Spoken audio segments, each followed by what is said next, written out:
In this video, I will teach you about the desert climates, about its location, and about its main characteristics like temperature, precipitation, or vegetation. En este vídeo voy a empezar a explicarte un poquito las principales características sobre el clima desértico, sobre su temperatura, sobre sus precipitaciones, sobre su vegetación, así como también sobre la localización de este clima desértico. There are many, about its location, okay, this climate is located in different parts of the world. For example, there are many deserts in the north of Africa, and one of these deserts is really famous, is the Sahara Desert, because is not so far from Spain.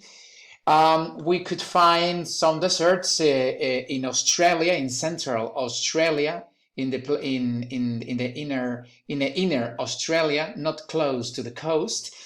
We could find some deserts as well in the Central Asia and in South and North America. Este clima desértico está localizado, se encuentra en diferentes zonas del mundo, como puede ser las zonas del norte de África, como se ve aquí en este mapa. Aquí nos encontramos con algunos desiertos muy famosos, como es el desierto del Sáhara, que se encuentra por aquí, pero también encontramos desiertos en zonas como el que estáis viendo aquí, que es el centro de Australia, concretamente en la zona central, que está lejana de la costa.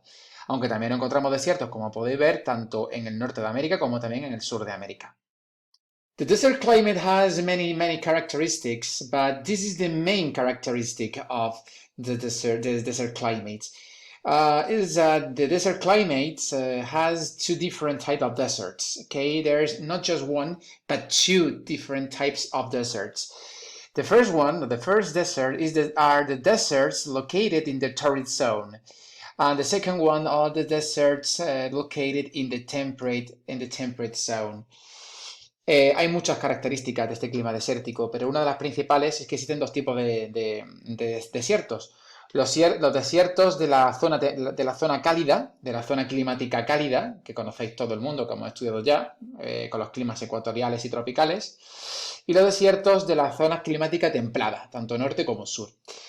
The desert of the torrid zones, okay, are always located in places where in places with high pressure.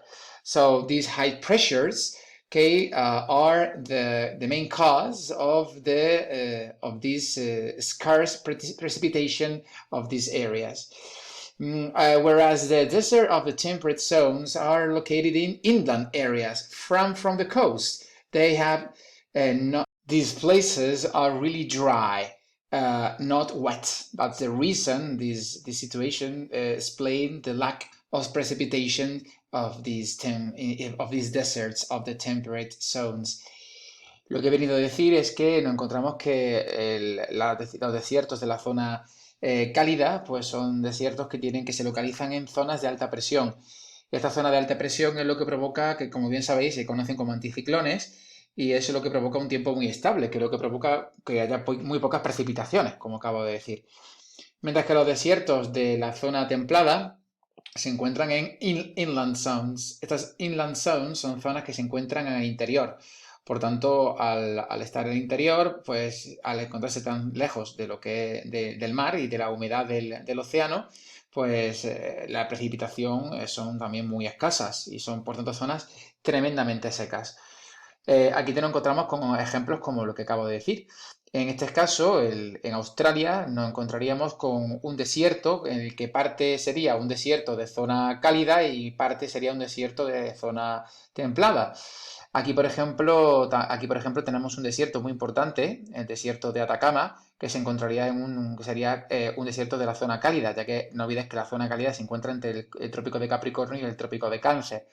El desierto del Sáhara, en su parte norte, pues sería un desierto de zona templada, ya que se encuentra más al norte del trópico de Cáncer. Por tanto, sería un tipo de desierto de zona templada, con grandes y con altas presiones. Okay, let's continue with the temperatures, precipitation, and vegetation of the desert climates. As far as temperatures are concerned, we could say that the temperatures are really high in the desert. But we have to differentiate between the desert of the torrid zone and the desert of the temperate zone. The deserts or the torrid zone have no contrast between the temperature of the summer and the temperature of the winter. The temperature in these type of desert are the same all the year. Whereas the temperature of the desert of the temperate zone are different, because we have contrast between the temperature of the summer and the temperature of the winter. In the winter, the temperature, okay, is lower than the temperature of the summer. Con respecto a las temperaturas, tenemos que decir que las temperaturas son realmente altas durante todo el año. Sin embargo, tenemos que diferenciar y tenemos que encontrar diferencias entre la temperatura de los desiertos de zona cálida y la temperatura de los desiertos de zona templada. En los desiertos de zona cálida, no existen contrastes entre la temperatura del invierno y el verano, así que son iguales, no hay invierno. Sin embargo, en los desiertos de la zona templada, al situarse en el interior, en una zona continental que no está cerca de la costa, hace que sí haya mayor contraste y haya un contraste entre el invierno y el verano. Concretamente, un contraste de que el invierno hace unas temperaturas un poquito más, bastante más frías que lo que hace en el verano, que son realmente temperaturas realmente cálidas. Precipitations are really scarce, ¿ok? Esto significa que las precipitaciones son bastante escasas. Less than 150 millimeters per year, sí, que tenemos menos de 150 litros por metro cuadrado al año, lo cual es una cosa realmente escasa. And vegetation in deserts, because due to the temperature on these on this precipitation, okay, there is no vegetation. Okay, as you can see in this picture of the desert. This is a desert. Could you find vegetation in this picture? Because there's no vegetation there in the desert.